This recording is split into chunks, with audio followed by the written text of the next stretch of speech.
Emily, how are you this morning? Terrific. Thanks for having me. Well, thanks for being here. We've been chatting now for like 15 minutes. We were just going like 2 seconds ago. It's like, oh my gosh, this is gonna be great. Like just talking to you, like we were just debating on before we started recording on like what's Gen X and what time and all of these things. And I'm so excited to talk about I have to tell you a secret. Um, when I came across your book in the at Barnes and Noble, where I kind of scout out and stuff like that. And usually when I want to have somebody on the pod, I'll just email the press and be like, hey, send me this book so I can take a look at it. I had to buy your book that day. Like it was literally like I had to have it. Here's your book.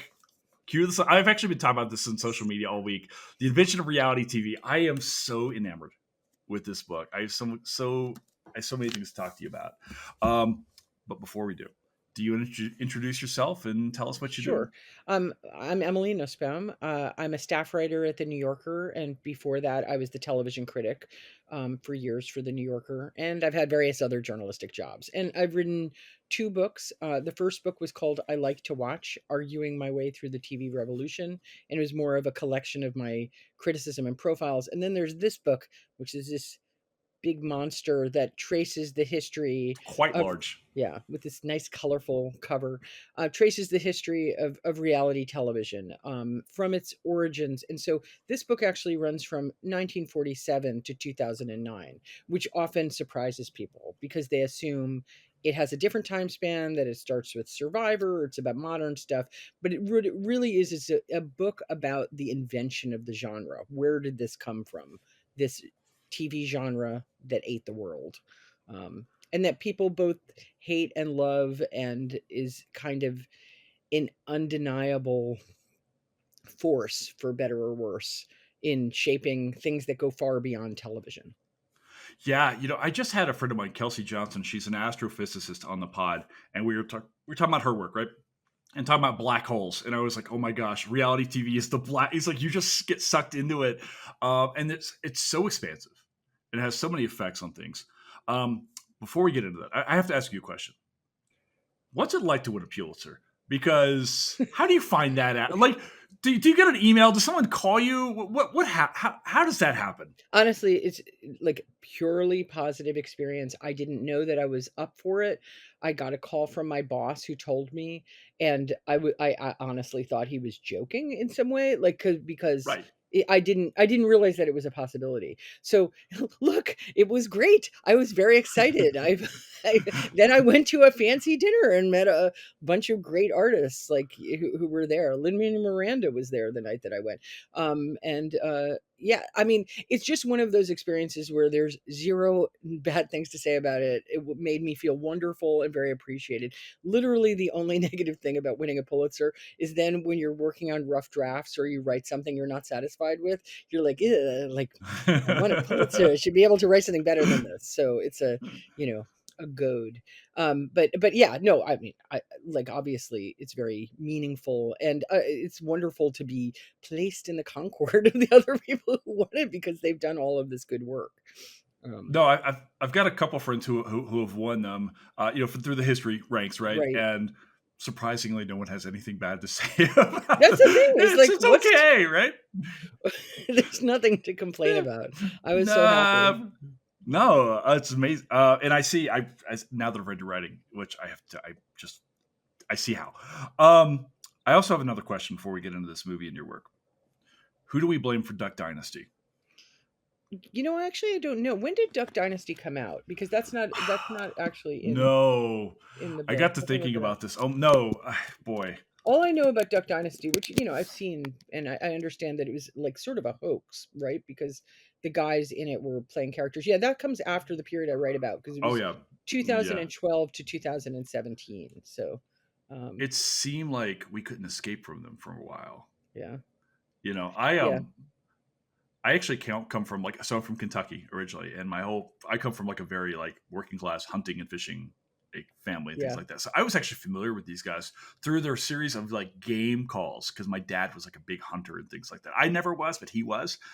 So they had like these DVDs and cassettes of them actually teaching you Hmm. how to hunt, and then they become this other thing, and you could see even in the Were day. they good, the original DVDs? Because obviously the Actually, characters yeah. they played were kind of these it was these cartoony Oh characters that they were yeah. playing, and it was part of this whole sensation with, like, Honey Boo Boo and stuff. I only know limited amounts about that, but, So yeah. But to people that you knew, what did they think of the show? Like, and the actually, difference so I watched a between. few of them. Right, They had so their series was called Duck Commander, and it was like a straight up actual like, hey, these are guys in Louisiana who were actually very skilled at their craft, right? And their craft was like hunting, right? Totally respectable. And apparently, some of the thing about them made the special was actually the dad did like revolutionize the way that duck calls were made, and apparently these guys were incredibly gifted at this. And so I watched some of the DVDs of the Duck Commander show, right. and you could see even then, like, okay, you can see where if I'm a producer and I stumble onto this going, wait a second, there's actually some characters like there's some banter, like there's personalities in this group and the family dynamics. And of course, you're absolutely right. They caught fire with that whole Honey Boo Boo thing, and then it was like now I can't get away from them. Like it was everywhere at once, just like John and Kate plus eight for a Yeah. while, I you mean, a know. lot of a lot of the especially early reality shows during that middle period, which again, that comes after what I write about in Yep. the book, but there's this moment that they get all the press and they're huge sensations, and then the people write op-eds about how offensive and exploitative the show is, and that only raises the publicity for the show, and then they kind of burn out. I mean, there's Yep. this whole idea that people had with early reality television where they were like, nobody will ever watch this in reruns. It has no staying power.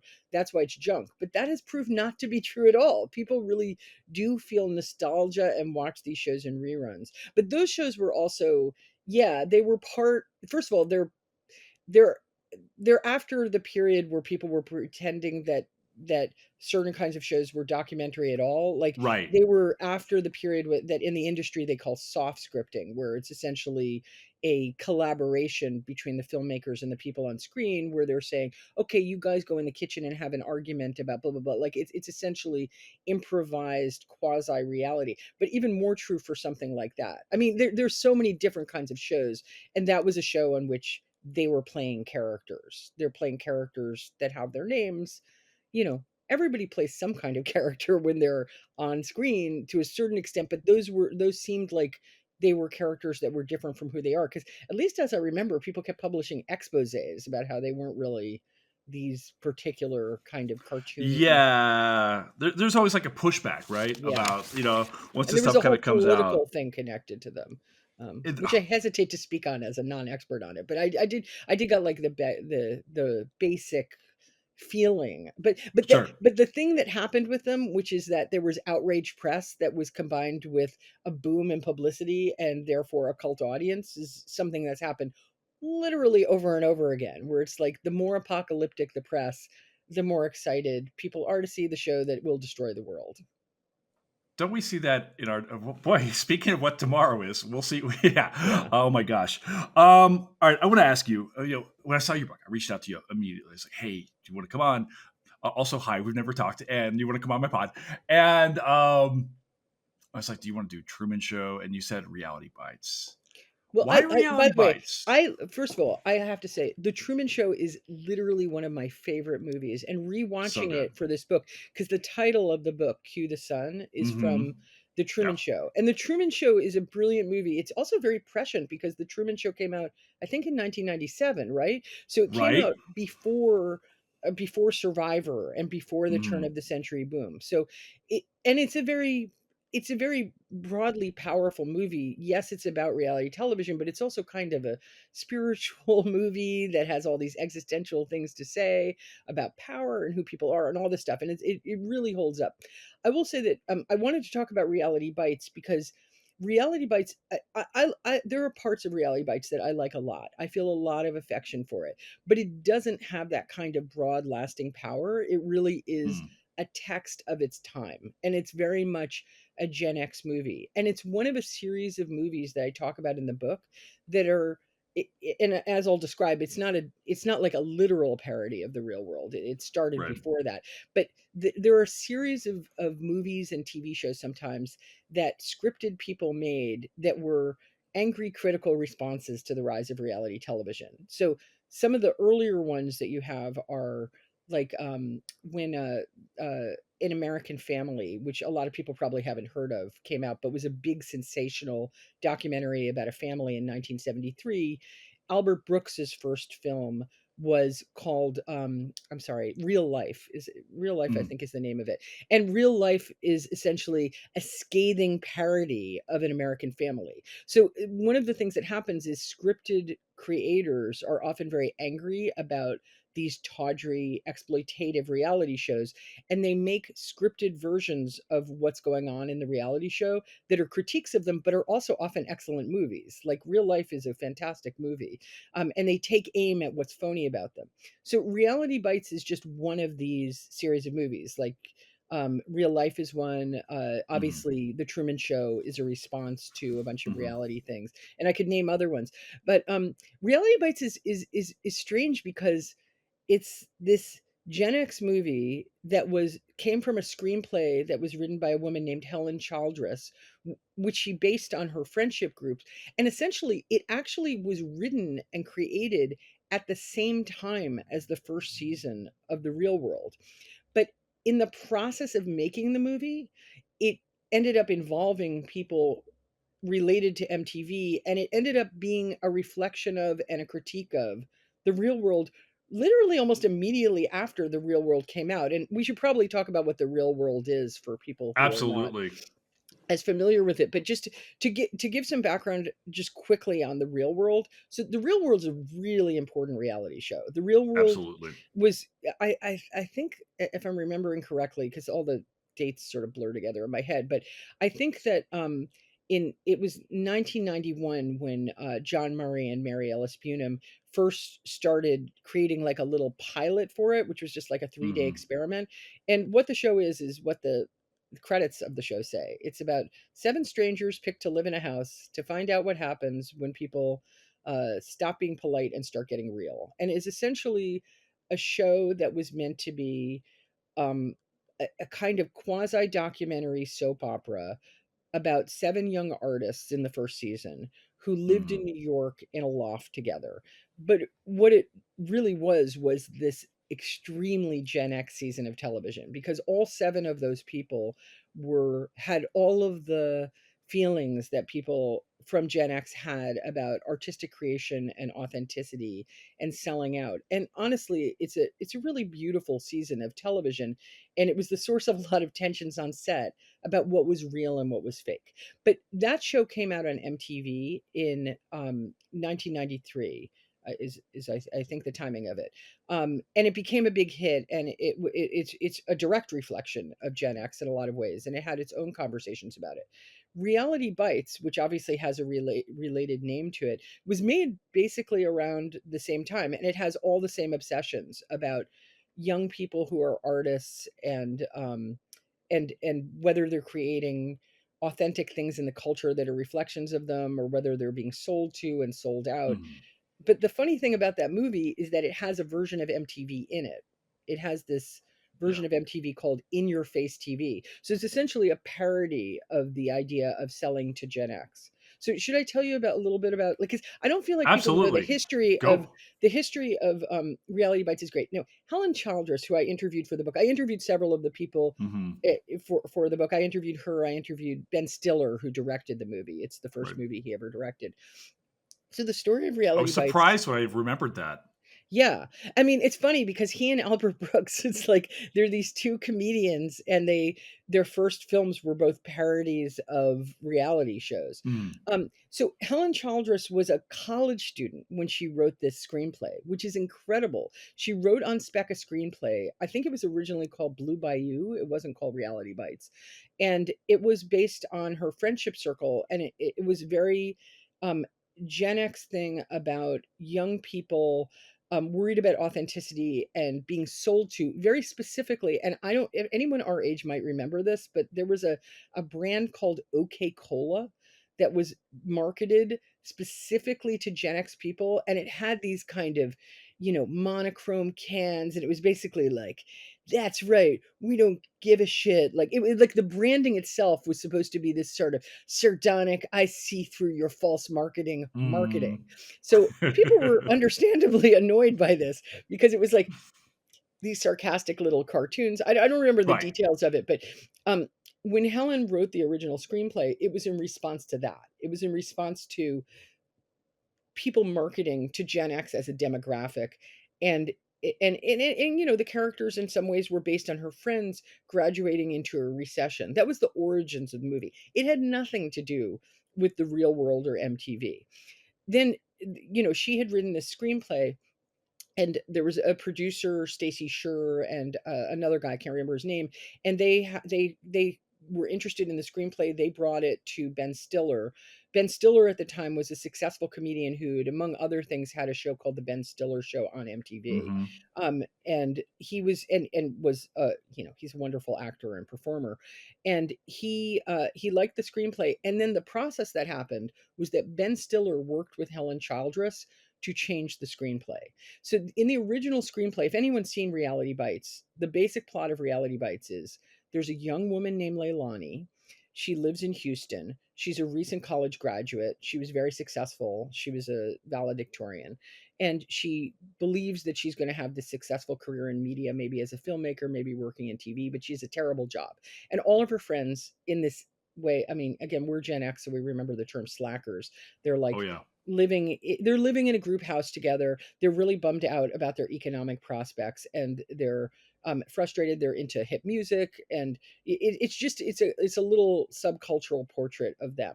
So it's a rom-com. Like it's a rom-com in which Leilani needs to choose between Troy, who's played by the iconic Gen X actor Ethan Hawke, Yeah.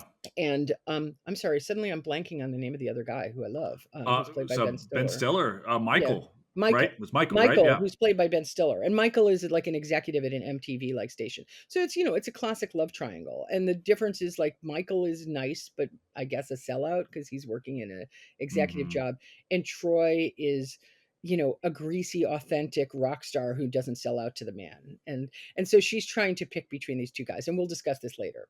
Anyway, Oh the yeah. upshot is that was not the original screenplay. That came out of Helen Childress's work with Ben Stiller. They were trying to figure out in the original screenplay, there was not a love triangle. There was an older guy who was an advertising executive who was trying to sell to Gen X.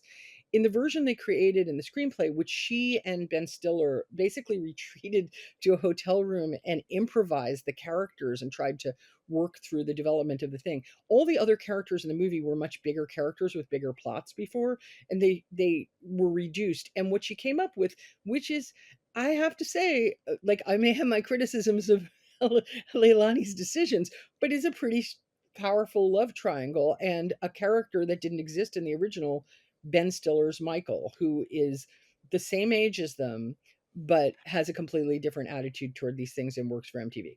Anyway, the plot of the movie is essentially Helen makes a little documentary about her friends. She sells it to MTV, and MTV destroys it by turning it into the real world. I mean, that's the Mm. plot of the movie. And then she's furious and they have a big showdown. So we can talk about the ways in which it's related to the real world. But one of the things that I cherish about this movie is that I find its relationship to the first season of The Real World very compelling. I think of these as two texts that, you know, two great tastes that taste much better together. Like they just, one of them is uh, you know, a critique of an anxious response to the other Yeah. one, and I think that makes it a very interesting movie of its time. You know, so I have to tell you, I see this film in when it comes out. I think in '94, and I am 17 years old. I am tail end of X, and for me, watching say this group was almost an aspirational group of people. In some ways, it's like, is this what I'm, you know, and as well as watching Real World, right? Who were, you know, essentially 10 years older than I was. I think with cast Real World's 25, 26 ish in the range. So they're always a little bit older than me. It's like, and I'm this little kid in Kentucky, in Western Kentucky. I have no idea what New York is. I have no idea about Houston. I've never been anywhere. It's like, okay, this is what's waiting on the other side of this small little town that I am desperate to escape from. And I don't know if it set my expectations wrong or anything like that. I was madly in love with Winona Ryder at the time. Look, the universal thing is that everyone was in love with Winona Ryder. And by Oh the my way, god, right? this movie would not have been made had she not signed on. They actually were developing it, and only once she agreed to appear in it. And by the way, I think the deal she made was that she'd appear in it and that Ethan Hawke would be in it. Like she brought the other characters with The her. other, Yeah. yeah, So I mean, she was a very marketable, beloved, adorable, and talented star. And I think she once said that she took it because she wanted to take a role where she could wear jeans because she'd been appearing in a lot of. I think The Age of Innocence was before this, you know. mm, So she got to play somebody, you know, closer to her age and vibe. Yeah, right. she's Uh, wonderful in this movie. she is. I wonder. We were just talking before we started recording about this idea. So, I had emailed you beforehand. It's like, hey, how does this fit into this Gen X pantheon? And I think between the time I emailed you and the time that you and I sat down together, we both had these two very similar thoughts. Is wait, what is Gen X pantheon? Because I tend to think of this in terms of early '90s, but Gen X goes birth 65 to 80, roughly. Yes, that's right. So I tend to think about this film in terms of like Reality Bites, Singles, the Before Midnight trilogy, Ethan Hawke. But there's also a whole other group of like Gen X films that are kind of set for in the 1980s as well, the John Cusack, the Brat Pack stuff. So I'm kind of wondering when you John, think you about mean this. John Hughes or John Well, the Cusack? John Hughes, Oh, John, yeah. yeah, John Cusack's obviously, also, a John bunch of Cusack those definitely films too. Yeah. say anything. What were the other Oh ones yeah. that John Cusack did during that period? Better Off Dead. Better Off Dead. Right. I You actually tried know, to rewatch that and did not like it. Like, it's weird which movies from this period hold up. I right? actually think that movie, I know other people will be mad at me for saying this. I tried watching it with my family. We have this family movie night. And I was like, I genuinely didn't find it funny. And I love John Yeah. Cusack. Yeah. Yeah, John Cusack, John Hughes. Like, I put a list literally from Googling Gen X movies, you know, and Right? combining things. So What do it's you like, got? I mean, you know, like Singles, which was which was not successful enough to get them to be happy about Reality Bites. Actually, part of the hesitance to greenlight Right. and go forward with Reality Bites was the fact that Singles hadn't reached a huge audience, but also Heathers, which I think of as definingly a Gen Absolutely. X movie in sensibility, because a lot of, to me, I mean, and of course, this is a demographically narrow slice of Gen X Hmm. as reflected in Hollywood, which only greenlights certain voices. But you know, Heather's expressed this kind of sardonic, over it, um, you know, harsh view of society, but but with this deep concern about phoniness and puncturing phoniness. And there's an idealistic part of this that's about not selling out, and there's kind of a Hmm. nihilistic part of it that's about just, you know, screw you phonies. Like, honestly, it's a little bit of a Holden Caulfield attitude, and that comes through in a lot of these movies, not all of them. Like, the idealistic side of it is in something like Before Sunrise, which is just, to me, a masterpiece that completely holds up and is both specific to its period and very, very broadly lasting universal statement about young love. That's a very idealistic portrait. Whereas Heather's is this nasty version of a teen film that I think is still very shocking, and great. So I love that. And then there are other films like St. Elmo's Fire, like this whole thing of like gathering young people together. I mean, Mm. that's not a very good movie. It has a lot of good No. actors in it, but this there was this general thing of like a, you know, the real world like thing where it's like a friendship circle that is like has a set of variety, but the people are somewhat similar to one another. Like, it ranges in diversity. It's more diverse on the real world. And then Pretty in Pink, Slacker, which is the art. It's the Hmm. Richard Linklater movie. Clerks, also. Oh yeah. Uh, Absolutely. I Boys in the Hood was listed as well, and that's rarely included in this as a Gen X movie. And then also movies like Empire Records, which I actually think is a pretty good movie, like Hmm. set at a music store, and also Kicking and Screaming, which I think is an Thinking about that, underestimated movie. So those that's a list I had. Do you have other movies that you're I thinking have of? one. I have one that came to mind just now as we are talking. And I've been thinking about this a lot in lines of what I'm doing now with this podcast. Pump up the volume.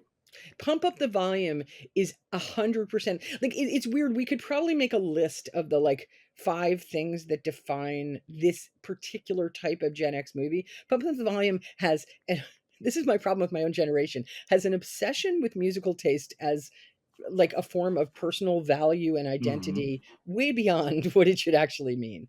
Um, and it has this kind of screw the system kind of punk performance of like the pirate radio station that breaks through mainstream marketing, that comes through. And then it also has this, I think, somewhat dated and honestly, even at the time, not to me very appealing idea of this uh, like bratty guy that was inexplicably attractive to women because he said mean things all the time and could see through the bullshit.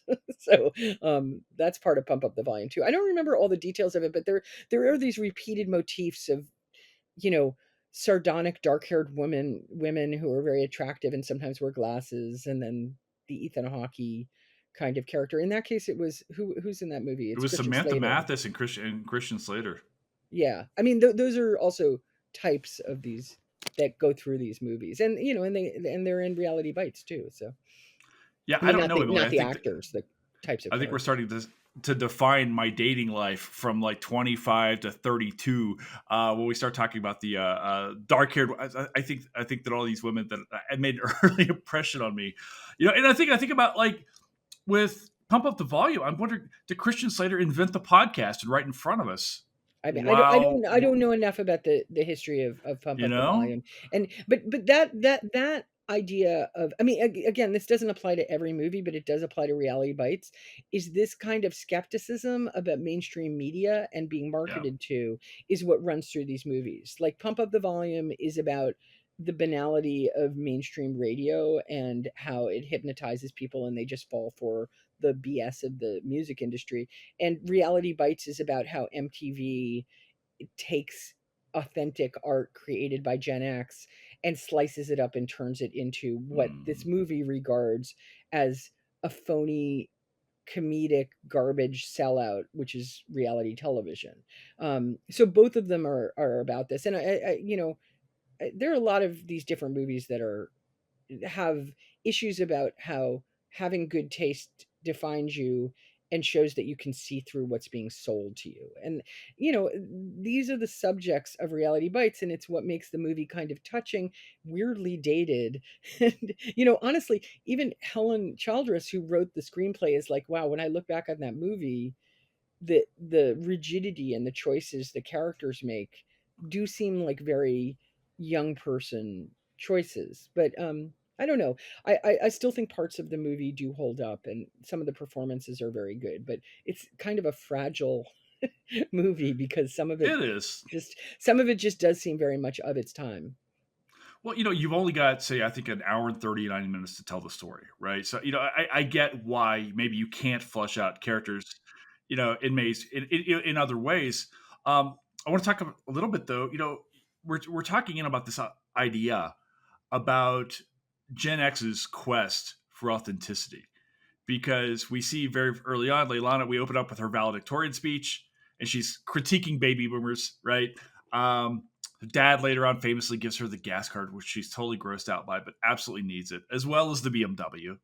And I'm kind of wondering if that's what this film is really kind of hitting on is, does Gen X just utterly feel utterly betrayed by the baby boomers? Do they see something that they are actively pushing back against? Like, I mean, you know, the word Gen X comes from this Douglas Copeland book that I think came out in 1990 or 1991. mm, And I mean, it's strange because I don't think that generational discourse is, you know, not useful, but it's limited. It only talks about sure. a certain set of people, and you know, we can talk about the movies that define Gen X, but like the larger thing of like, what is Gen X? Like some of it's a cohort problem, right? Like young people Mm, often feel certain ways and then they feel differently in their 30s and differently in their 50s. And so was it defined by hostility toward the boomers?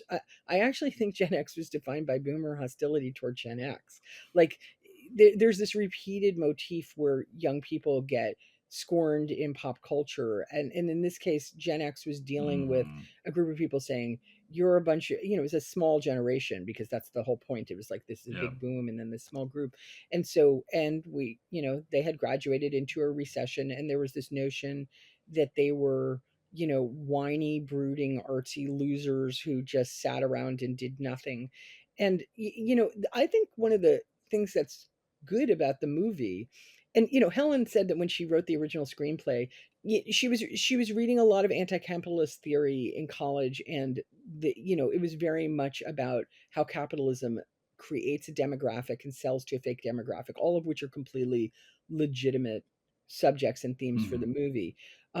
One of the things I think is strong about the movie, and is kind of, I think, the hangover from those original ideas in the screenplay, is that the movie talks about class in a way that a lot of other movies of that period don't. Not in a really Mm. defiant, strong way, but to me, one of the best scenes in the movie is when Janine Garofalo, who's the roommate of Winona Ryder, and is the other adorable actress from the period that Mhm. everybody She's loves. so great. She's great in this movie and has incredible spontaneity and force. And she also came from MTV. I mean, she knew Ben Stiller through that. But anyway, the character she plays is working at the Gap, and Leilani, who's from a upper middle class background, and is kind of a scammer. Like, everyone in this movie is kind of a scammer. Like, she gets around, she uses her parents' gas card to get money and all of this kind of stuff. But she can't figure out what to do, because I think she was fired from her job Yep. because she mouthed off to her boomer boss. So Leilani says, "You can come work with me at the Gap." And she's like, "I'm not gonna work at the Gap." Like, she's grossed out by the idea of doing a service Mhm. job. And Leilani's like, I'm so sorry. Why would I imagine that you would work at the Gap?" So it's actually kind of great to see in a movie this very small, I mean, not radical, but dynamic, of talking about the fact that they had different backgrounds, and they had different visions of how they should live their life. And this sort of purist notion that she and Troy to some extent had is limited by economic circumstances, like how you can support yourself as an artist. That wasn't really on uh, the radar of her friend, but she seemed to believe that she was entitled to a fancy bougie job working in TV, getting paid a lot. And this whole issue of like how you support yourself as an artist kind of runs through the movie. I'm not trying to make it sound like it has a very radical notions in the movie about economics or anything, but just the fact that it even touched on that, I thought was kind of Mhm. interesting. And the other thing is that the movie touched on other issues of the time, including, and has a character who's gay but hasn't come out to his family because they're Right. conservative. They're concerns about people having AIDS. I mean, these are all like the I think the residue of the fact that the original screenplay actually was supposed to capture not just a romantic triangle, but the experiences of people that age during that particular period in history, their anxieties about money, their anxieties about sex, their sense of what kind of life they were going to live. It sort of became something else, but you can still see those elements in the movie, and the parts of it that just sort of capture the culture of the time. I find kind of sweet and nice. Yeah, I was thinking about Steve Zahn's character coming out as gay, right, and thinking again about the relationship between this film and Real World with Pedro's story, right? And it's like, Well, let's skip back please, from Pedro, because that season hadn't yet come out. There was a oh, gay character, or bisexual character, is the way he was mm, treated on the show on the first season, Norm. right, And this is a very big deal that they had a gay guy on the cast of The Real World. Then later, after the show, Pedro Zamora came out, he was out, was a cast member on the San Francisco season of The Real World, which is a really great season of television. And yeah, he was a Cuban American uh, guy from Miami who had AIDS, and he went on the show, and in the course of the show, he married his boyfriend. He talked all about himself, and I mean, you know, it's a fantastic portrait. Norm had a much more difficult experience, but anyway, at the time Reality Bites came out, uh, Norm had just been the first gay guy on The Real World, and I often want to give him credit for that, because I feel like he gets forgotten because people think only of Pedro on the third season. sure, Um, but the guy who created The Real World was also gay, John Murray, and I think that, I mean, I write about this a lot in the book, but I think reality television has plenty of critical things you can say about it. One of the things it actually has been good at is increasing gay representation in some really complicated ways, in part because of who made it, in part because of who's on it. I mean, through it run this pioneering series of gay male portrayals. So I don't think that Steve Zahn's performance in Reality Bites has anything directly to do with that. I'm sure he was just based on somebody that the screenwriter was, you know, basing on. It was a very common experience, like a young gay guy who's anxious about AIDS and nervous about coming out to his family.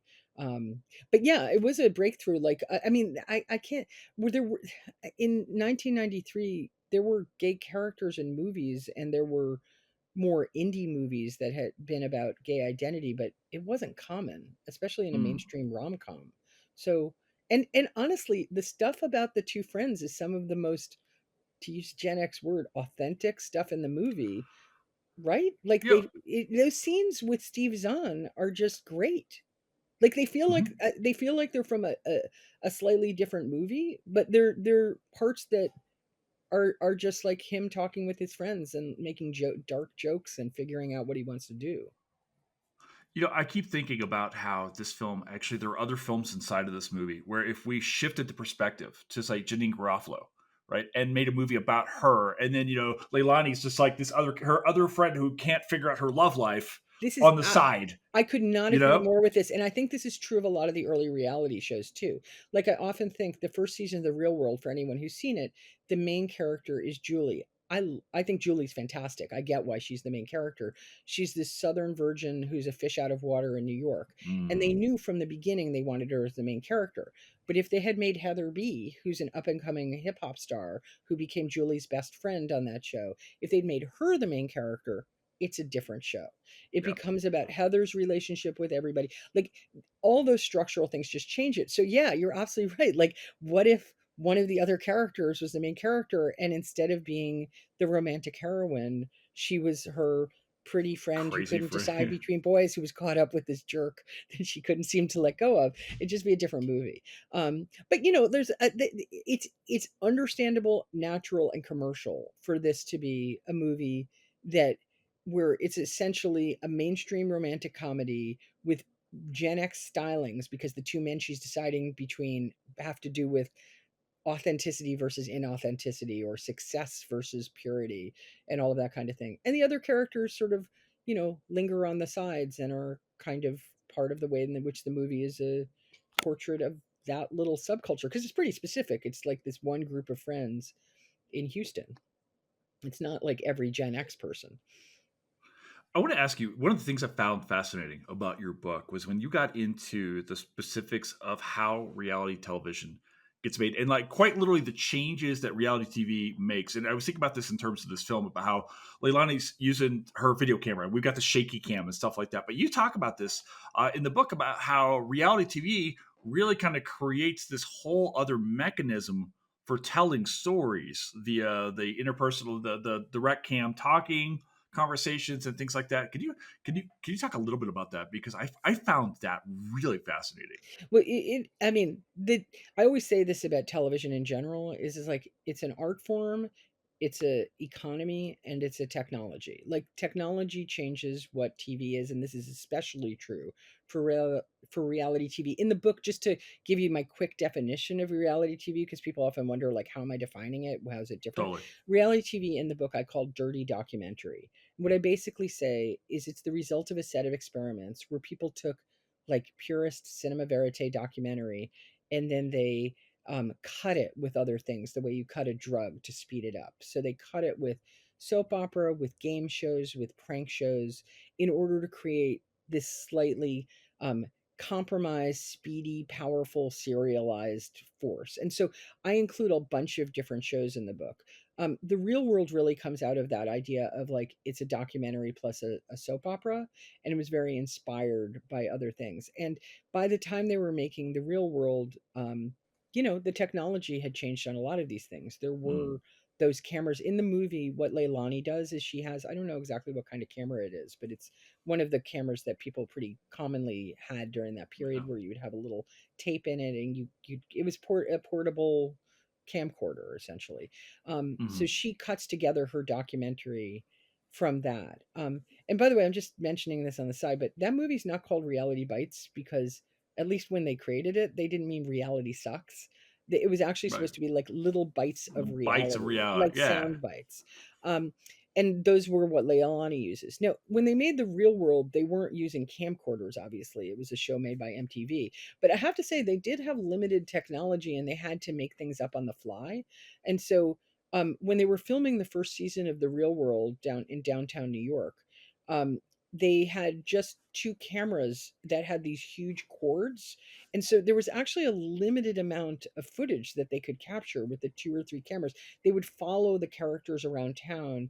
And actually, in the loft that they lived in, because they had this fancy loft, the cords would like get tangled. Like the MTV kids, the cast members who were on the show told me that they would sometimes sort of prank the camera people by making them walk around the big poles in the room and Hmm. tangle up their cords. When Julie and Kevin had that huge fight in the street, they actually had to throw the cords out the window. So I'm just mentioning like there are just limits technologically that don't exist now because Yep. there's digital filming and there's different kinds of cameras, there's different kinds of editing equipment, so that working with what they had, the most distinctive thing I think is less about the cameras than it is about the editing, because The Real World was edited, and I will say this is a language of editing that the credit largely goes to this guy Al Cohn, who was the first editor on the show, who worked on the, like, even before the pilot there was like an early pilot of it. And there are a couple of distinctive things when you look even at that early footage that affected the show. One of them is not him, it's the camera guys. The camera guys filmed on Dutch angles, like tilted. So there's all these Hmm. tilted scenes in the show. And the way Al described this to me, he said they were mimicking, I forget which movie it was actually. I'm like blanking on the movie, but they were basically just trying to look cool by basing it on this art movie thing. And it was, gave a sort of sinister, tilty Sure. cast to everything. So the footage he got was filled with these Dutch angles. They actually dropped that a few seasons in because after a while they were like, this is very contrived. But in the first season, it's constantly tilted.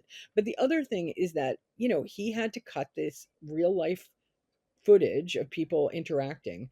And very unlike a lot of modern reality shows, they were not being scripted. It was not soft scripted. I mean, it was a contrived situation, but they were actually having genuine conversations. And he had to figure out a way, how do we turn this into a story? And so Sure. there are all of these defining editing moves that he does. Some of them are using music in an ironic way, like in the original thing, he sort of cut. Um, I think it was the song I'm too oh, they used "I'm Too Sexy for my shirt," that song, Hmm. because they could use any music they wanted free, and they used it sort of ironically over a montage they put together. They had these, like, little flash forwards and flashbacks. I could describe all of these different things that he did, but he basically made, like, a million cuts and made it really fast moving, very unlike, like, slow moving cinema verite. And, God, what else did he use? He did this kind, like, in his original version of it, there was a moment that the cast member, it's not in the first season, it's in the pilot, but the guy, he uses a voiceover and then this confessional scene where the guy is just sitting in front of the camera in another room, who's telling the story of what's happening. And he says something like, "We got a sandwich." And then there's a sudden super kooky close up of like a sandwich and orange juice that he found in the footage. And it's just like, it's these goofy, antic, very fast moving, kind of circus like cuts that make it feel, for that period, very modern and distinctively like the real world. Like, when you watch it, like at another point, somebody's smoking a cigarette in the original thing, and Hmm. he cut it rhythmically over "My Own Personal Jesus," that song. So he used musical jokes, tilted cameras, fast cuts, and sort of ironic, crazy close-ups, and I forget what they're called, something zoom. There's a certain kinds of zoom cuts to create a sense of energy in this that was very different than anything else that was on TV. That look is mimicked in almost all reality shows, like including other things like little scribbles on the screen Hmm. describing things. and especially the use of voiceover and what you're talking about, confessionals, which is people talking to the camera. Confessionals, they did interviews for this show, and they're in the original season. Later on, they came up with this confessional closet where people would just talk straight into a camera. All of those things that were on the Real World are like the defining elements of reality TV. So what do they have to do with Reality Bites? I mean, Reality Bites was directed by a guy who made a show for MTV with Janine Garofalo, who was also MTV. It had all sorts of people from MTV who were involved in it. And when they turn Leilani's movie into a crappy MTV show, I mean, it's called In Your Face TV on the Mm. thing. It looks exactly like what a mean person would portray the real world as. Like, it's way stupider than I mean, Oh people might yeah. think the actual real world is silly or something, but it's not as dumb. Like it's literally like the faces are put into pizza slices and then spin around, and then there's like a dumb shot of like a rhinoceros humping somebody or something like that. It's filled with the kinds of things that are on the real world, like visual gags and uses of ironic music and fast cuts, but it's basically a portrait of like what happens when people take your authentic thing and then turn it into MTV garbage, and that's the idea in the movie. So I do, that's the other way in which this movie reflects somebody being very upset at that kind of editing and thinking it's bad. And Leilani in the movie, a character initially based on the creator, like she's a reflection of Mhm. Helen's feelings about having stuff sell out. When she walks in and she sees the screening of her little documentary that she's making about her friends turned into this crap version of MTV, she is stunned, and she walks out and she is furious and disgusted, and she has this huge argument with her boyfriend Michael, who's the one who oversaw this whole thing, about what crap. But the thing I would like to mention in passing is that scene of the screening, you can't really see them, but the people in the audience include cast members from the second season of The Real World. Like, there were Oh, that's people, like, it was like a very it was a very, like it was like an MTV mockery of itself, and frankly, I think the movie reflects certain things that were true of the people who worked at MTV. They were very uncomfortable with the rise of reality TV and the fact that The Real World had stolen the thunder from what it was supposed to be, which was a station about cool music from their perspective.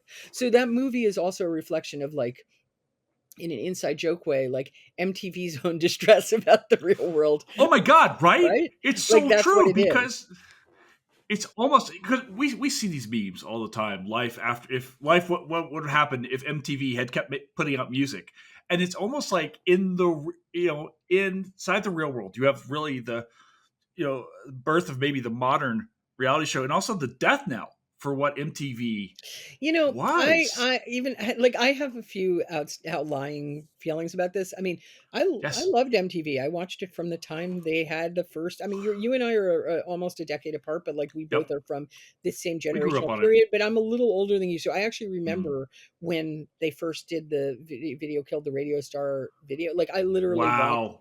watched the station invent itself. However, I do not have cool musical taste. I always was annoyed at my generation's obsession with demonstrating they had the best musical taste. I think it was pathological. And I liked MTV very much, but I think sometimes people's nostalgia can get a little out of control. I think music videos are very cool, but they're ads for songs. That's what they are. They have an artistic element. And The Real World was actually a good and interesting show. I don't like all reality shows. I think that's apparent in the book. But I think that there was a lot of meaning to it. And I think that MTV people's overreaction to the presence of The Real World is not something I will ratify, because they both were, like, both of them are compromised art forms that say interesting things and have garbage in them. So, but it is true that within a few years, MTV was just overtaken by reality television. So Yeah. I get why people were upset, but I'm just saying their sense that like something beautiful and valuable was destroyed by something, that had no value and was actually garbage. I don't agree with that. And certainly the people who made The Real World, the cast members, they felt the hostility. Like, their show was a hit, but they knew they were not looked at warmly by the people at MTV. And I have to say, one of the most interesting things about Reality Bites, because we haven't really talked about the flaws in the movie, and I do think that there are problems Hit with it. it. Go for But it. but but no, but one of the things I think is particularly good about the movie, and I honestly I give credit to Ben Stiller for this, because he helped create this character, is the character of Michael. Because Michael is actually a very like sweet and loving boyfriend, and he's not an idiot. Like, he is treated in the movie as the dopey, less in the end she chooses Troy, which seems insane to me, and we can talk about this. But Gross. the thing is that it was kind of an interesting portrait of the tension between the sort of the yuppie guy who works at MTV but actually does really love Leilani, and they have real chemistry and stuff, and this purist, slacker, sarcastic, somewhat mean musician that she's super hung up on, and shares this idea of like, we understand the word irony. So, Michael's actually a good character, and he has a bunch of good scenes. He has a bunch of good comebacks. Like, they give him, it's a balanced portrait of this. And I actually think that treating a guy like Michael, who works at MTV, as a real character was kind of a cool move on the part of the movie. Like, it makes the movie a little bit less, it gives it some real balance. And I think that that's what came out of the work that Ben Stiller and Helen Childress did in making the screenplay, because she went through like 70 drafts of this thing. And Michael was really the self-creation, I think, a little bit of Ben Stiller, who told me when we spoke, I couldn't fit this into the book because there was only so much I could fit. But I thought it was interesting because, some of this was about his own feeling of conflict. Like, he was both a successful person who was working for MTV, and he had his own concerns about art and stuff like that. And so that tension that runs through the movie is also the tension of the people who made it. By the way, it's important to note that, how I described Leilani walking in and being horrified by the screening? Um, Mm-hmm. that is exactly, Helen would say this, how she reacted to when Reality Bites came out. Like, she had worked on this movie so hard, and when it came out, she not inaccurately saw that what had originally been a somewhat scathing denunciation of, um, you know, the way that American culture cynically markets to her generation, and MTV and all of that kind of stuff, had become more of a romantic comedy that gently tweaked Mm. that problem, like, that sort of playfully made fun of it, but wasn't actually any kind of strong statement, which is true. I mean, the movie isn't. So she was really anxious about that. And from her account, she was a super bummer on the press tour and was just incredibly conflicted. It didn't help that MTV itself was marketing the movie. And generationally, like, she recalled going to one of the early screenings, and the crowd of Gen X purists literally booed. I think it was on Universal, the Universal logo. Forgive me if I'm wrong about what company it was. Mm. They booed when the logo came up. Like, they were Oof. they were so Oof. against. So she at the time, she felt the way that I think many people might about their first movie and their own ambivalence about it, Yeah, sure. because she was very young. Like, she'd written this as an undergraduate. When it came out, she felt a little bit like a sellout herself because she'd participated in the project. Now that she's older, she felt differently about it, and she feels, warmth toward the movie. But she also recognizes, and I think many people do, that Leilani's attitude in the movie is kind of a fantasy of purism, but weirdly to me doesn't make any sense, because at the end of the movie, for anyone who's seen it, Ben Stiller comes to her and he says, "You were right. I was wrong. We want to give you final cut on this TV show. You can make anything you want. Like, you can make your purist documentary about your friends." Mm. And she says, "No way.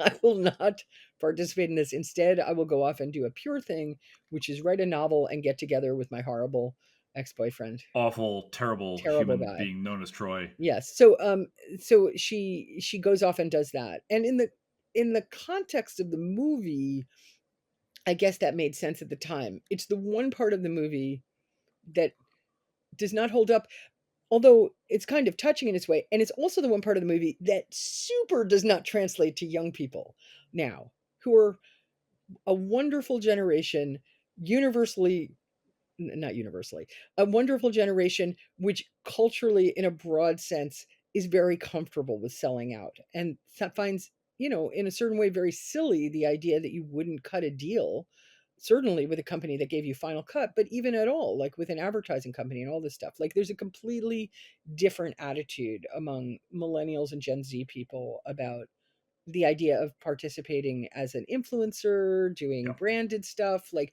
this is considered part of the hustle of a job. I'm Gen X. I disapprove to a lot of extents, but the purism of the movie, I mean, neither thing holds up to me. Like the purism of the movie is a very fragile, intense, screw the man thing. And even in the movie itself, you're a little bit like, wait, are the only two choices between Troy and Michael, between selling out and total purity? I mean, Right. Thank you. that's sort of the messed up thing about the movie. But and when my kids saw it with me, they completely, I mean, and I don't think my kids are big sellouts who want to become influencers or something, but they were a little bit like, God, they're so bratty. Like, why are they making such a big deal out of all this? And it does feel a little bit that way. But I don't know. That's what makes reality bites. Yeah, maybe it's the benefit of the fact. I was looking at this movie's 30 years old, Emily. Yeah. I don't understand how that's possible. I don't understand how I'm 47 and thinking about like the math works. I know it came out in 94. That makes it 30 years old. And I look back and I'm like, come on, guys. Leilani, they're offering you the golden ticket here. Yeah, they You literally are get like, what you want. they're This is like, what you want. You can you have can it. be on MTV and make a fully pure documentary about your generation and say screw you to the boomers and talk about the economic problems of the recession. And she just refuses to do it because she rejects television, and Right. the collaborative, compromised nature of television.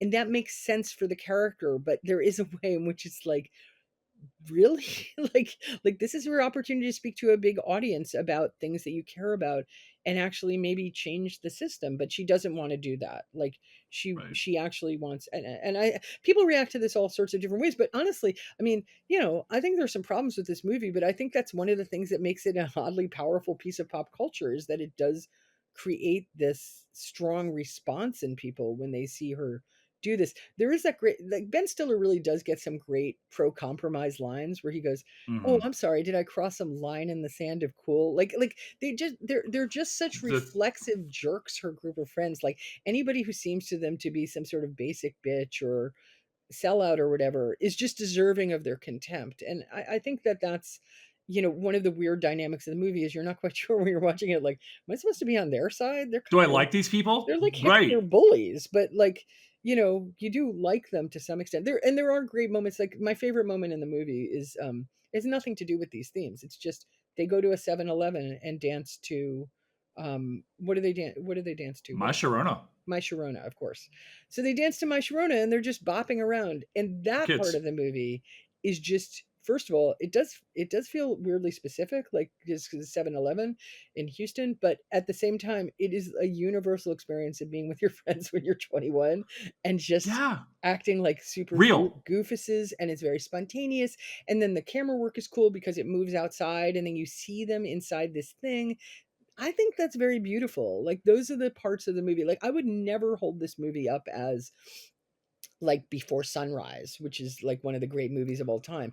But there are these parts of the movie are the parts that even among some of the little unbearable parts, are parts that really have vibrancy and life and capture the period and capture spontaneity. I think people do give these full-fledged performances that I enjoy in it also. Yeah. The part I can't be, if we keep moving around this Troy thing, and let's face it, the problem with the movie is that He's awful. he's terrible, and the solution to her situation is very straightforward. Sleep with Michael a lot for a while and then break up with him, because she doesn't really seem like she wants to get married to this guy and stick with him or anything. Right. But just end your relationship. Like, there's no reason she has to choose either guy. Like, the movie is premised on the idea that she needs to choose either Troy or Michael, and that is not true. No. First of all, Listen, she's in her early 20s. There's no reason she should be choosing anybody. Like, she can absolutely just not. move on with her life. I don't know. So I have unfortunately a very strong reaction to this, because although I like Ethan I'm Hawke, I really find his character like awful. distressingly awful. And it kind of, there's this thing that sometimes happens in movies where there's one aspect and it kind of poisons the movie. And in this case, it is Troy, who's an interesting character, but the movie treats him as a real romantic prospect. And again, some of that's because he was like based on a real guy, and like, they wanted to make him appealing, and he definitely represents a type of guy, right? But it's a type of guy that is a schmuck. Troy's got some growing to do.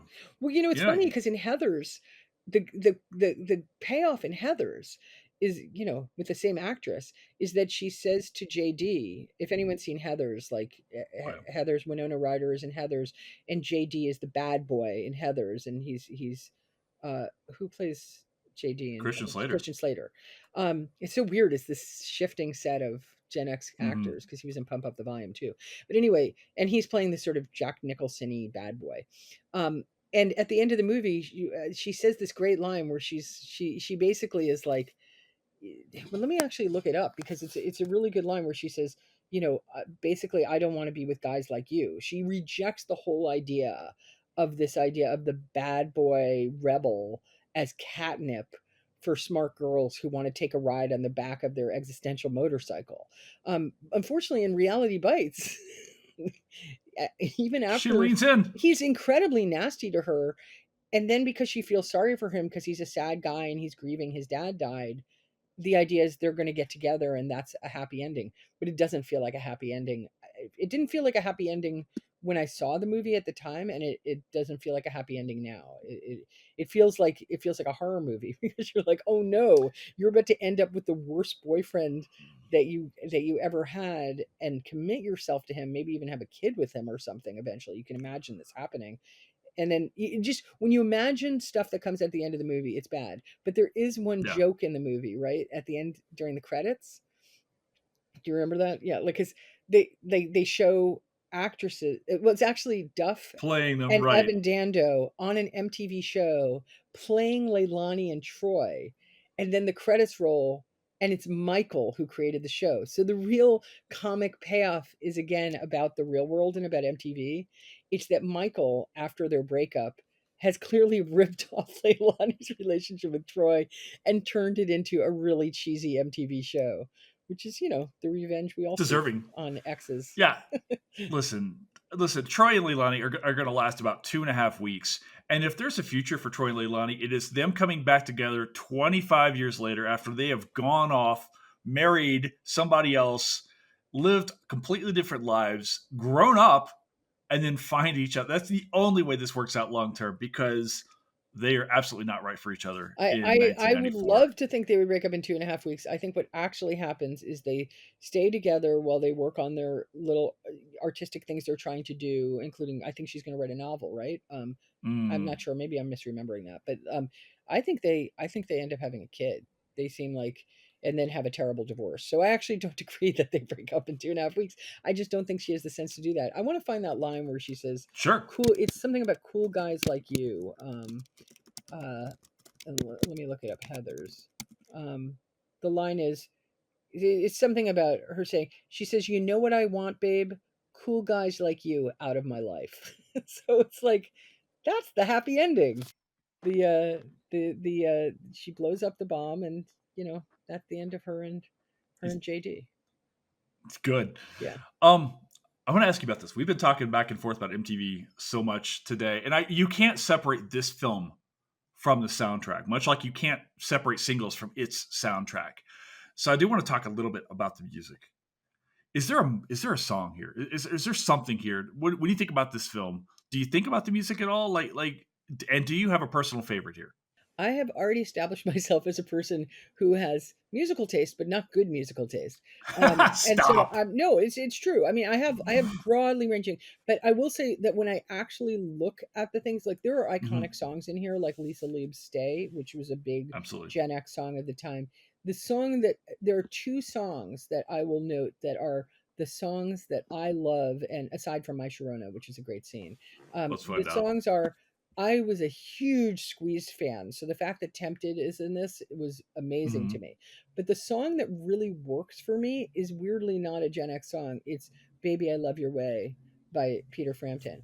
Because that scene when they're in the car is a Mm. totally makes the case for Leilani and Michael in a way that felt really romantic and real, in a way that a lot of the movie didn't quite like that. I don't remember exactly what's happening. Maybe they're drinking big gulps or something. Like the 7-Eleven scene, that song comes on and they kiss, and it feels really great. And I don't know when that song is from, like, "Baby I Love Your Way." Let's Well, see. this is the Big Mountain remake, right? It was. Is Oh, this is the I reggae thought it was the version? Peter Frampton version in the. It's Peter Frampton, right? Was it I a? th- Oh, it was a remake. Okay. Well, I don't know it is what the I'm remake, talking yeah. about. We have already established this. What song was big for you? Well, I think actually my favorite thing to come out of this film is actually that Stay video, which Ethan Hawke directed. Yeah, that's right. That's Uh, right. and it's Did he so date her? Is that what was going on there? I don't know I think because they maybe they just were because she involved. didn't. I want to say Lisa Loeb was the first recording artist to go to number one without a record deal at the time. When because Stay Well, was I have just so my and own and relation. By the way, it's so good. I love Lisa Loeb. I also have a weird relationship with her because she doesn't know me, but before she was before she was Lisa Loeb and making Stay and all that, that's a very cool video. She was in a group called Liz and Lisa that was at Brown University and a little bit afterwards.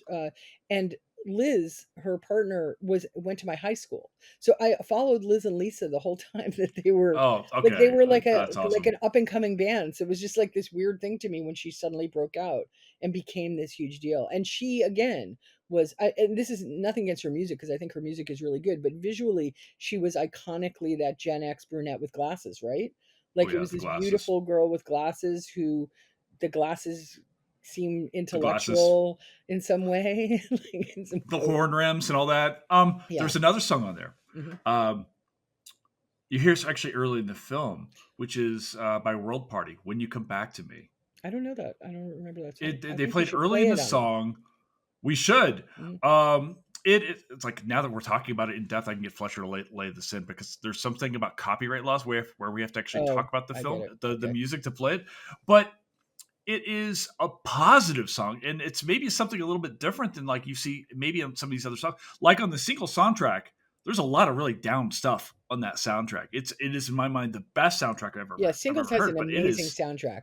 And it's the best. I will fight for that soundtrack. Singles, like Reality Bites, is a movie that is not a great movie, but I it love that has movie. moments that are beautiful and people's nostalgic for it is legitimate. It's a very sweet movie and it's about this subject that was people kept trying to explore, which is a really attractive subject for storytelling, which is a group of friends, some of whom end up dating one another. Like Yeah, it's that's a confused. thing. This sort of, friendship circle that became, shows like Living Single and Friends, and that idea of people all young and the same age who can Yeah. get together is great. It certainly works well for a TV show because you can mix and match people over the years, but it works well in these rom-coms too.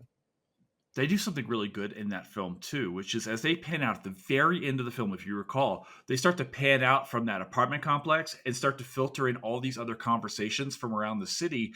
And the idea is like all of these 20 somethings are having the exact same lives, That's right? They're so all funny having that you their say that own. because what it reminds me is the most amazing scene in Before Sunrise, which as I keep emphasizing, is in a class of We its could talk about own. that movie That all movie day is so long. good, and that has the same moment, but it's in the middle of the movie, and it's when they're sitting in that Rathskeller or something, talking to one Mm, another, and then suddenly the camera drifts off from them, and for quite a long take, it moves around the room and settles on a bunch of other people, not all of whom are couples. They're just people sitting in their booths, and the feeling that you get in it, and it really gives me chills because I just think it's such a beautiful cinematic moment where it's like each of these conversations has the same human nature of intimacy, people performing, getting to know one another, making eye contact, using language to build a bridge. And so people who are completely unlike these two people in the movie who are wonderful but also like very self-focused young people who are just caught up in this romance are hmm just part of a larger world in which conversation is the way that people get to know one another. It's such a great movie because it's really about this thing of like it's a romantic movie about language and conversation. And without that scene it would just be about who are these two young people who are a little bit different getting to know each other, will they, won't they, whatever. But because of that scene it ends up making this larger statement about like just the nature of conversation, the nature of dialogue. It's beautiful. Okay, I have two things. First of all, whenever we do the Before Sunrise trilogy, I'm going to beg you to come back and talk Okay. about these Well, films. I don't like the third film, so I'd be happy Oh, to talk really? about that. Yeah. I Oh, good. Well, love the it's first two. I think the first two are great. well the sec. You could make the argument the second one's even better than the first. Yeah, I actually wanna re-see it because on our family movie night, we watched the first one, and my son was also like, it's just an impeccably great movie, and I have to say, It's I perfect. remember seeing it in the theater with a friend of mine, and he and I left the movie, and we literally looked at each other and goes, "Let's not even talk about this because that was so good that we almost sort of didn't wanna spoil the movie by analyzing it or anything." We were like, let's just let it linger. That was just such a terrific movie. It was so great. But yeah, the second movie is also fantastic, and we've been saving it for a different movie night. I was in a long distance relationship. We watched. I was. This was during COVID, so I had never seen the films until I was in my uh, early 40s or whatever. We watched the three films together Oh separately, wow. just texting back and forth over 3 nights. Emily, I was emotionally wrecked by Wednesday night. Oh wow. I was completely spent, and so yeah. I would ask you this: how does reality bites change? If we make this movie now, 30 years later, how does this movie change in the era of social media? It is And inconceivable to me that somebody would make this movie now. Although I would love to see a movie. I mean, that's actually, wait a second. I'm thinking about it. It's actually not true because the truth is you could make a movie about somebody torn between the appeal of, influencer world or something like that, and a kind of maybe Luddite rejection of technology, because I definitely know there are young people who feel that way, and maybe a far left politics that would reject the relationship with advertising that anybody. Yeah, mhm, I definitely could. I mean, I think of it as a weird movie because when you watch it, there are so many young people who feel like it's completely normal to, no matter what kind of art you're making, to make deals with advertising companies in order to support your art, including putting the ads into your stuff. That's just way more normal than it was when this movie came out. Like, there was outrage when they used a Beatles song on a commercial around this time. Like there were big arguments about whether you could have your art at all connected with, and I still feel a lot mhm. of those ways. Like it really bothers. I've written two big pieces against product integration. I mean, I don't like that stuff. It's a totally different social attitude now. But yeah, I could imagine. I could imagine a version of it in which one person had very strong feelings of anti-capitalist, off the grid kind of dynamic, and then the other person was gonna join my influencer house or something. You could do that. You But could. you can't. I don't. Part of me feels like the movie is just very much of its time. But the basic dynamic between the desire to be successful and sell out and be chill and have fun and be warm and be purist and authentic and do what's right and honest, but maybe be, in the case of the movie, sort of more sarcastic and cynical and caustic. Like Mhm. that seems like that actually is a broader, more universal thing. Um, Now I'm thinking, where would it be set? In, Oh, well, that's a good question because like the one of the things that made Single so important was like it was set in Seattle and they just yeah, nailed this like cultural zeitgeist. Where do you set this film? I don't know, L.A., Miami. Like I don't know where. Miami came to mind. Yeah, Miami comes to mind. Although, is anyone in Miami in that second group? Like, are there left wing purists in Miami? It just doesn't seem likely. You know what? I just moved from West Palm Beach, so a year ago. So, Like, what's the Austin of Florida? Like, I'm like, does that exist? oh my God, what a great question! Yeah, I usually have this segment called "What the Florida" in my Yeah. in this group, and I feel like maybe that's what it is. What happens to you, Seth? What's the Austin of Florida? Tampa, Is that right? That's so funny because I Tampa. don't look, I know a little bit about Florida, but not a lot. And the only things I know about Tampa, and this is gonna sound insane, is from do you know the musical Shucked? Oh yeah, sure. Yeah, Shucked has an entire song about Tampa.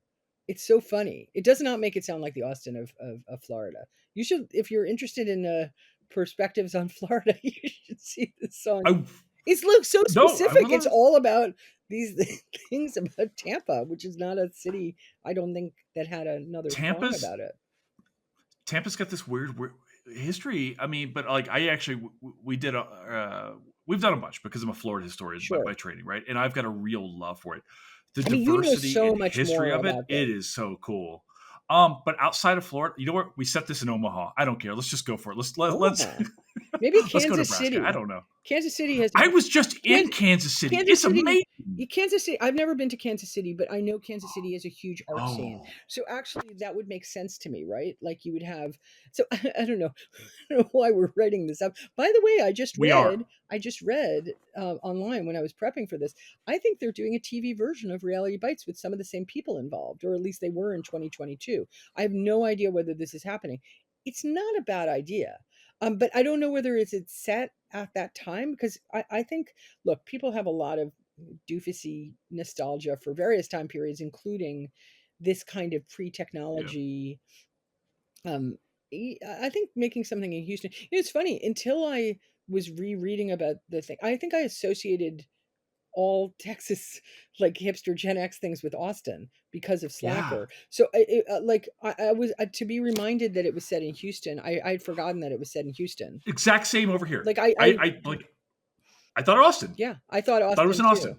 And you know, Slacker is another great movie of that period, which is totally different, but it's just, you know, and that's particularly like Linklater's world. Like a lot of these Mm. things are, you know, it's the natural thing about movies. Like people, you were saying it was so interesting to me that you when you watch this and when you watch The Real World, you were from a small town, so you were like, "Whoa, this is the big city life."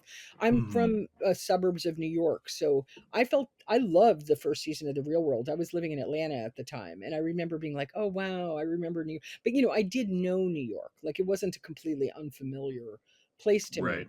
So I think all of these things send eh, this fantasy of a certain kind of young person urban life with them, and they create this sort of glamour around the city. But yeah, I don't remember knowing very much about Texas other than Richard Linklater. Like he was the, you know, the bar. He was the So guy. a lot of these movies are they're expressions of the person who made them and their place. They're not broader portraits of the generation. It's like their little group of friends, you know, who all come from similar backgrounds. And these movies are largely white, and you know, it's a mixture of gay and straight people, but mostly straight. Like they're like it's just one of those things that's native to what was going to get greenlighted for the industry. I mean, they were hesitant to greenlight this movie because it wasn't uh because singles hadn't made enough money. So, Right. you know, like this is a larger question about like what gets greenlighted and what's considered commercial.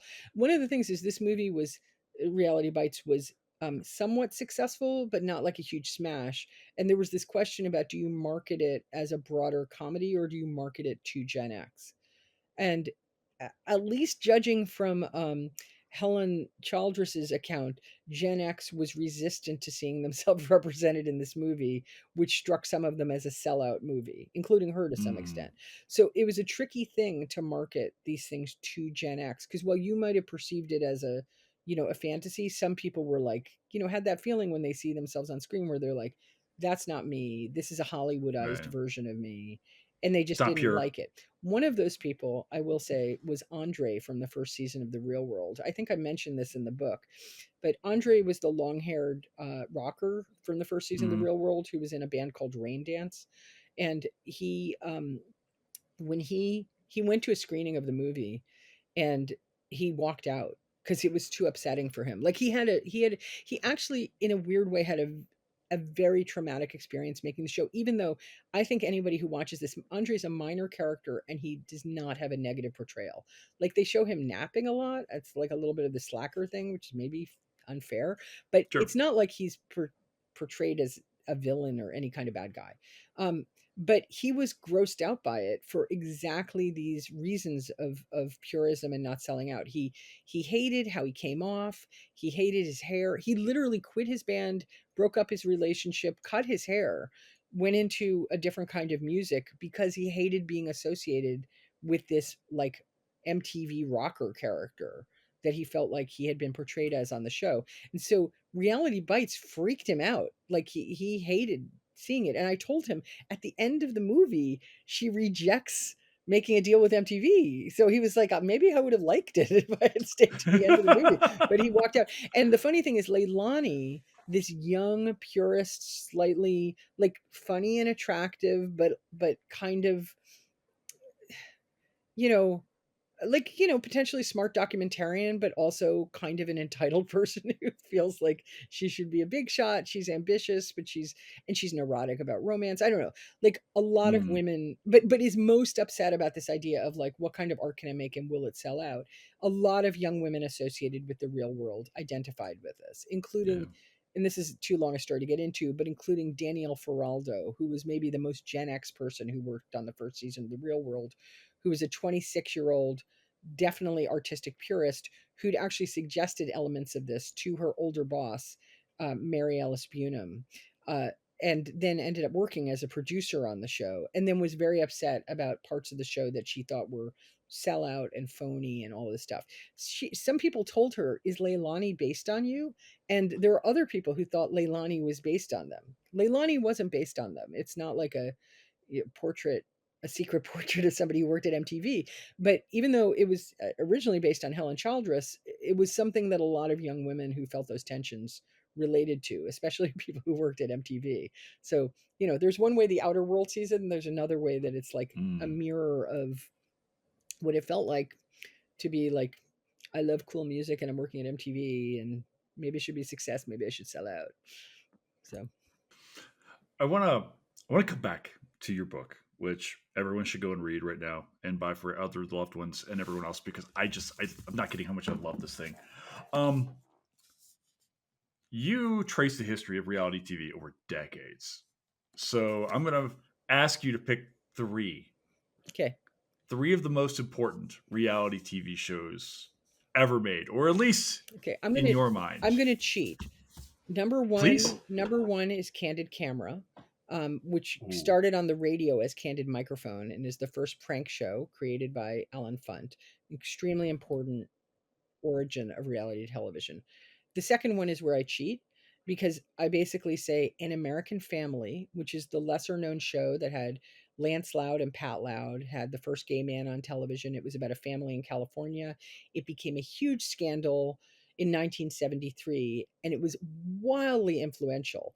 And what it did was inspire many other reality soap operas, including but not limited to, and this is where I cheat, The Real World, because John Murray, who was the co-creator of The Real World, saw that show in 1973 and was obsessed with trying to recreate it. So when he created The Real World, which is, visually not very much like An American Family, that was his inspiration. He was like, I want to create a show that has a soap opera aspect but captures the authentic way in which people talk, form friendships, are young people. And that's what he made. So the second choice is An American Family slash The Real World.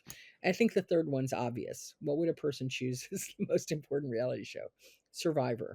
Um, because Survivor, when it came out in, at the turn of the century, and I say this in the book, it essentially combined a lot of the reality innovations from before.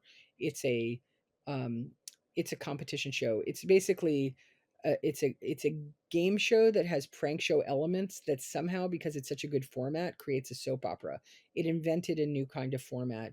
It was a huge, massive global hit, and it set off the reality explosion at the turn of the century that became a big, powerful industry. So I think those are the three most important: Candid Camera, the combination of An American Family and The Real World, and Survivor. All right, we've been talking about this a little bit earlier. Are Leilani and Troy still together? Sadly, they were together for longer than you imagine, and then they had one of the world's worst divorces, and now she's forced to raise her child with Troy as her ex, and I'm sure he's an enormous pain in the ass. He's got to be, right? Hopefully she's with hopefully she's moved on and is with somebody else and is having a good life. Good luck to you, Leilani. Let others learn from your fictional example. All right. Emily, last question here. Is Reality Bites a history movie? Is it a history movie? Yes. I mean, aren't all movies history movies? That's the I don't know if argument I'm I speaking. make.